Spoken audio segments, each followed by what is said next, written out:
Salut à tous et à toutes, aujourd'hui on va parler du mal de cul. Alors, pour ceux qui ont mal au cul ou des hémorroïdes au cul, comme moi c'est le cas aujourd'hui et depuis quelques jours, vous avez plusieurs solutions.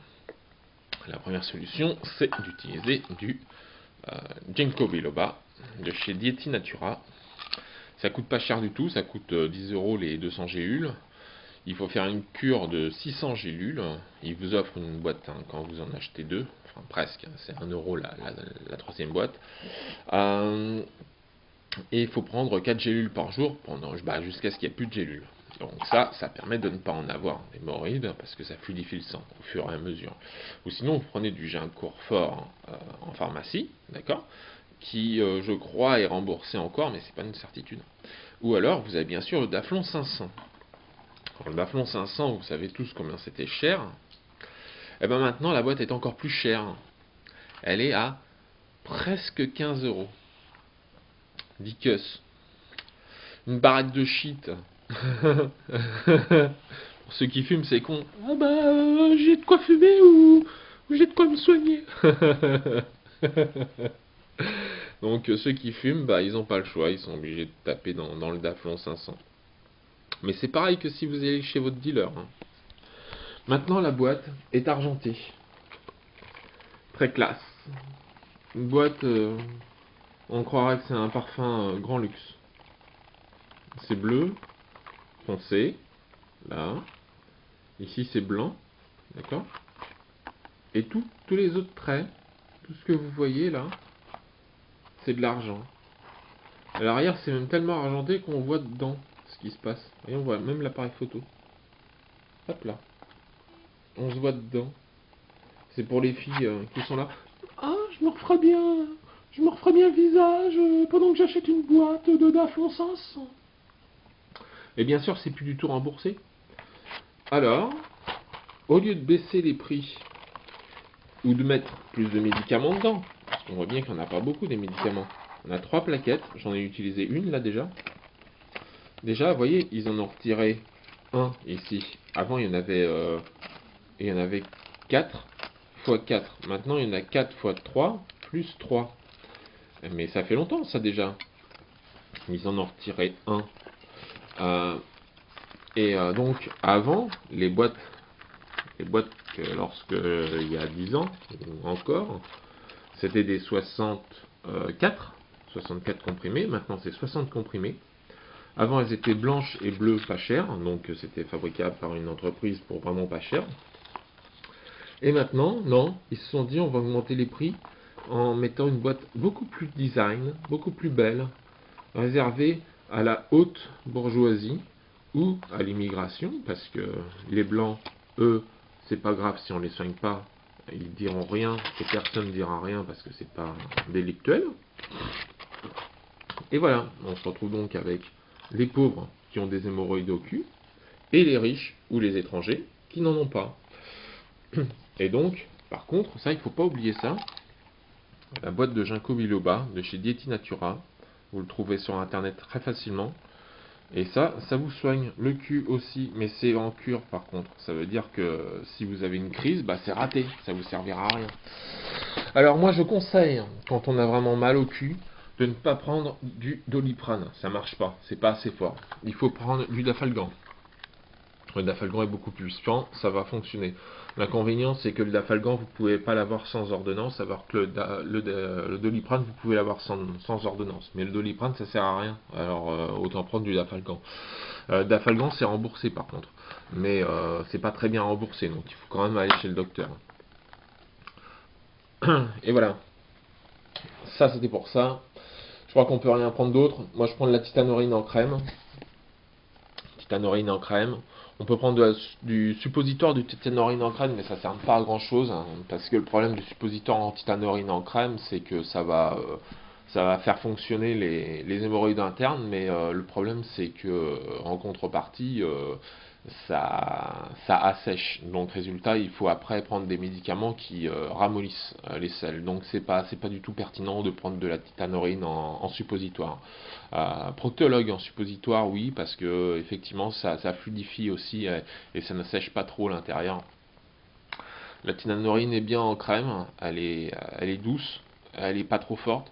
Le proctologue et le, le- l'autre que j'ai dit, c'est très, c'est beaucoup plus fort.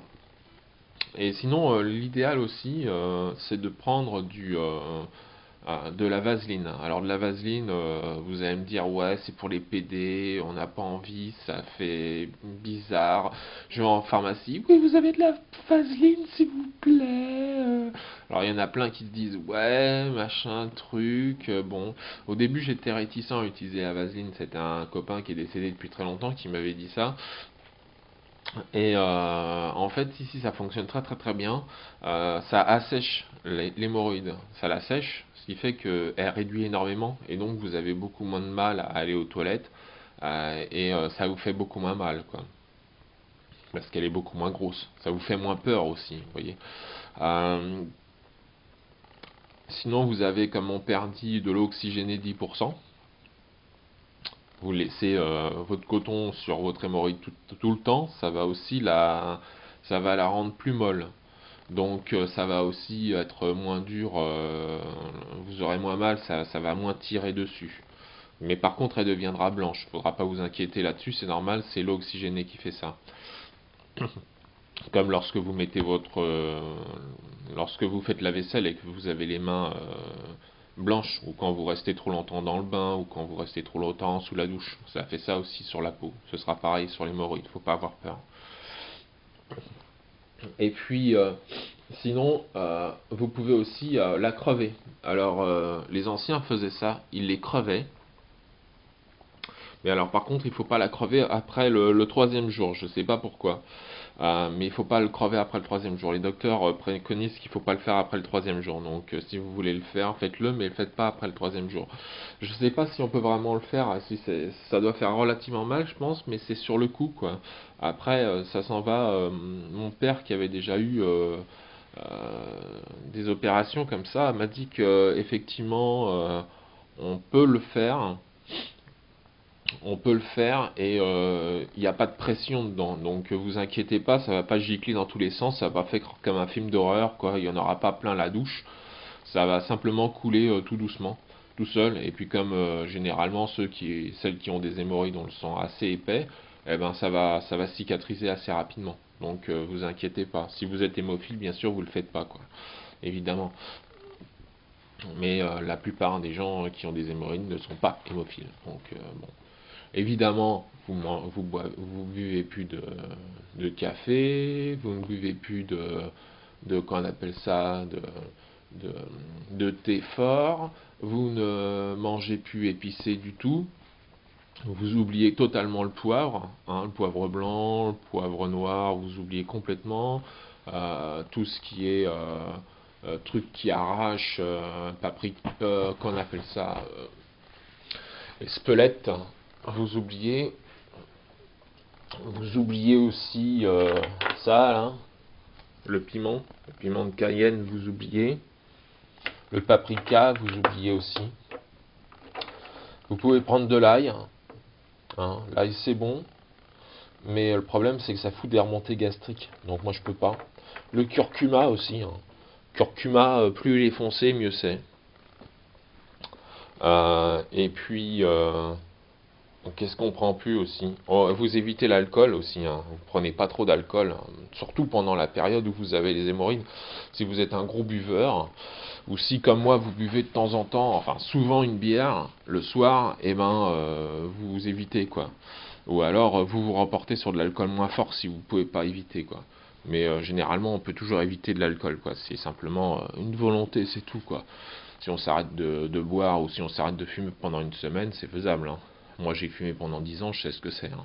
Euh, euh, mais ouais, non, non, vous faites ça, quoi. Vous faites ça, quoi. Vous faites ça, et c'est un défi, quoi. Vous arrêtez de boire pendant. Mais de toute façon, vous n'avez pas le choix, hein. C'est ça ou vous continuez à avoir mal au cul. Donc, quand on peut pas s'asseoir parce qu'on a mal au cul, quand on peut pas se lever parce qu'on a mal au cul, quand on peut pas chier parce qu'on a mal au cul, quand on peut pas pisser parce que quand on fait arrête pipi, on a mal au cul, quand on peut rien faire parce qu'on a mal au cul, bah à un moment donné, on se dit bon, on va peut-être arrêter de picoler trop, comme ça on aura moins mal au cul, quoi. Je veux dire, ça paraît un peu logique aussi. Vous évitez d'être stressé, d'être énervé aussi. C'est facile à dire, je sais, mais bon, il y a des endroits où on peut pas faire autrement. Vous prenez un arrêt du docteur, vous demandez au docteur d'arrêter, et vous vous mettez chez vous, et puis si vous êtes dans un immeuble, bah, vous partez en vacances pendant 3 jours, vous demandez au docteur de faire en sorte que vous puissiez partir dans un endroit où il n'y a pas de bruit, pour pas être stressé, énervé, et puis que comme ça les hémorroïdes s'en vont toutes seules. Donc ça, vous voyez ça avec votre docteur, ça doit être faisable. Si c'est pour soigner les gens d'une façon meilleure pour qu'ils puissent repartir sur la vie active, je pense que les docteurs sont plus aptes à remplir ce genre de demande. Simplement, il faut la faire. Et il faut la faire bien. Faut pas dire ouais, je veux partir aux Bahamas. Non, c'est pas ça. C'est genre ouais, je veux partir à 100 km de chez moi, chez un ami là, il est à la campagne, il n'y a rien à craindre, il n'y a pas de stress, il n'y a pas de voisins, il n'y a rien, il va m'accueillir pendant les jours où je serai là, tranquille, où je serai malade, et puis c'est lui qui vient me chercher, et voilà quoi. Ouais, vous mettez en forme pour que ce soit accepté quoi. Et voilà. Et théoriquement ça part. Et théoriquement ça part au bout d'une semaine quoi. Ah, moi je sais quelque chose là. Elle fait la taille d'une olive la mienne aujourd'hui. Putain, elle s'est transformée. C'est pour ça que j'ai eu mal. Elle s'est transformée cette conne. Il y en avait trois, il y en a plus qu'une. Ah bah ouais. Ah, c'est pratique hein. Et puis en plus, c'est plus sur le même côté. Aïe aïe aïe. Enfin bon. Pour moi, la vie a toujours été comme ça. Mais bon, pour vous, ça sera peut-être différent. Bon, allez. Sur ce, Asvei, Tartus et à bientôt.